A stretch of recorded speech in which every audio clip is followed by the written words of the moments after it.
So step one is, you know what you don't want, you know what you do want, you're asking for what you do want. Step two is source lines right up with what you want. And as your source energy focuses in that non-resistant way, all cooperative components are gathered and things are lined up for you. And then when you take this most delicious of all of the steps, which is step 3, when you stop arguing for your limitations and pointing out what's wrong, when you stop seeing the lack of what you want or the absence of what you want, and you turn your attention to what you want and why you want it, and you feel the relief of the tension as you focus in the direction of what you want and begin even to feel satisfaction even before it is fully manifested, because you're now no longer in contradiction to what you want. So now you're beginning to feel frisky and expectant and anticipation and eagerness. Now you are achieving step 3. Step 3 is a state of alignment with what you want. It's allowing who you really are and all that you have become to be fully manifested, to turn to the things in your life where you and others can see and hear and smell and taste and touch them. Step 4 is being really good at that.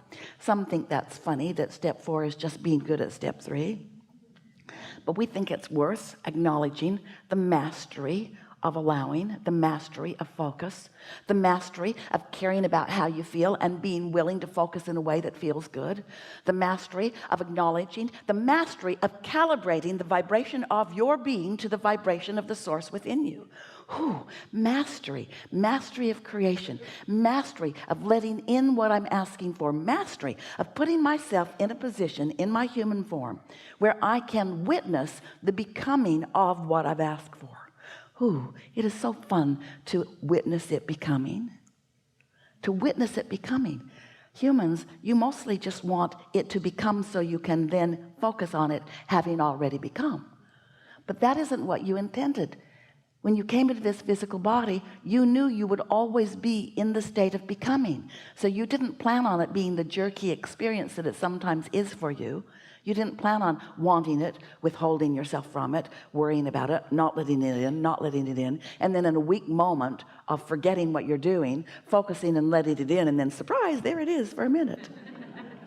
You didn't want the roller coaster ride that so many of you are having.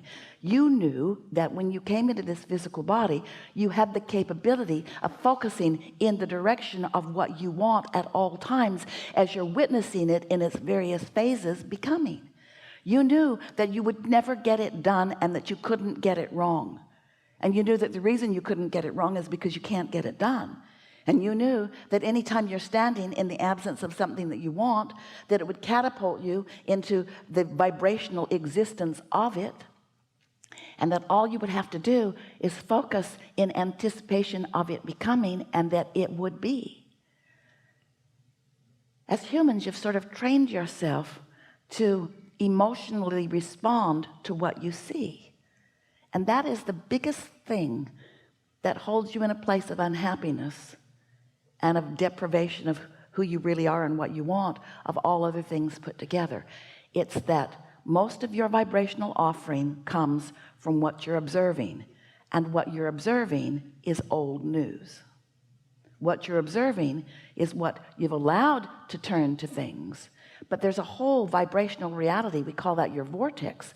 There's this whole vibrational reality that is full of all of the things that you have become already in a vibrational sense, that you've just got to let into your physical experience, because once you've given birth to it, you have to let it be your experience. You can't keep asking for things and holding yourself apart from it and feel good. So the joy of life experience is to give birth and then to witness the steady, never-ending unfolding of the more coming into vibrational reality. We want you to get so good, so accustomed to knowing that there's more that's coming into being, more that's coming into being, that you are satisfied with the part that you're witnessing coming into being right now. Step 5 is being so good at step 4 that now when you're back in a contrasting moment where you're clearly knowing what you don't want, because it never ends. Life's just going to keep moving forward for you, but you're not feeling negative emotion in the contrast. You're understanding that the contrast is necessary for the expansion of the whole. So you don't take it personally. You don't beat up on yourself about it or anybody else. You don't look at it as some terrible thing that is threatening you, because you know it doesn't threaten you. It gives birth to the more, you see.